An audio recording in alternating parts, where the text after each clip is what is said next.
কেউ সেলাই করছেন, কেউ করছেন আঠা লাগানোর কাজ, কেউ কাটছেন ছোল, রং ও ব্লক বসাচ্ছেন কেউ কেউ, আবার কিছু কারিগর মোহর বসাতে ব্যস্ত। পাশেই স্বয়ংক্রিয় মেশিনে কারিগরদের একদল প্লাস্টিকের সোল প্রস্তুত করছেন। চলছে বিশাল এক কর্মযজ্ঞ, দম ফেলার ফুরসত নেই। এটি ব্রাহ্মণবাড়িয়ার একটি জুতা কারখানার চিত্র।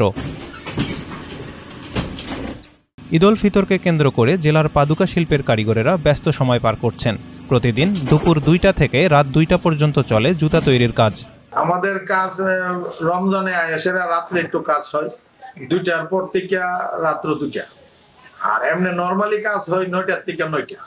জুতার গুণগত মান ভালো হওয়ায় ঢাকা সহ সারা দেশে যায় ব্রাহ্মণবাড়িয়ার উৎপাদিত জুতা। কেমিক্যালটা ঠিকঠাক পাচ্ছি, কিন্তু আমাদের মার্কেট চাহিদা বা বাজারজাত চাহিদা আগের মতো নাই, কারণ অনেকগুলা কোম্পানি বেড়ে গেছে। হ্যাঁ, এবং প্রতিটা কোম্পানি মনে করেন যে প্রত্যেকটা পার্টি দূরগড়ায় চলে গেছে। তো যে কারণে আমাদের যে বাজারজাতকরণের যে সাবজেক্টটা বিভিন্ন জেলায় ওয়াইজ এগুলি বিভিন্নভাবে ডিস্ট্রিবিউশন হয়ে গেছে অন্যান্যদের কাছে। হ্যাঁ, তো সেই তুলনায় গতবারের তুলনায় এবার আমাদের তেমন ভালো একটা বিজনেস যায় নাই। এই ঈদে জামা জুতো অ্যাক্সেসরিজের ডিসকাউন্ট।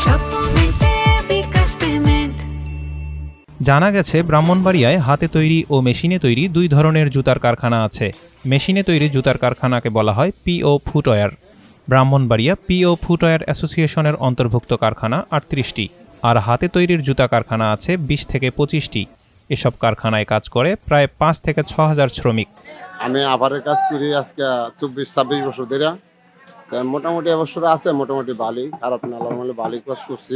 আমাদের এই পিকবাড়ির জুতাগুলি হচ্ছে চাইনিজ কোয়ালিটি, ঠিক আছে?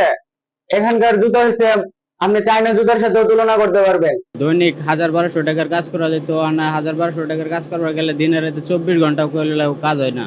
প্রতিদিন গড়ে এসব কারখানায় প্রায় 1 লাখ জোড়া জুতা তৈরি হয়। এক জোড়া জুতার পাইকারি মূল্য 200 থেকে 300 টাকা। সে হিসেবে জেলায় প্রতিদিন গড়ে প্রায় 2 কোটি টাকার জুতা তৈরি হয়। যে মালগুলা আগে ছিল অনেক রেট কম, এখন অনেক রেট বেশি, যার কারণে আমরা ব্যবসা করে তেমন লাভজনক হচ্ছি না। এবছর মার্কেটে চাহিদা কম থাকায় ব্যবসায়ীদের লোকসান গুনতে হচ্ছে বলে জানান ব্রাহ্মণবাড়িয়া পিও ফুটওয়্যার অ্যাসোসিয়েশনের সাধারণ সম্পাদক মোহাম্মদ হানিফ মিয়া।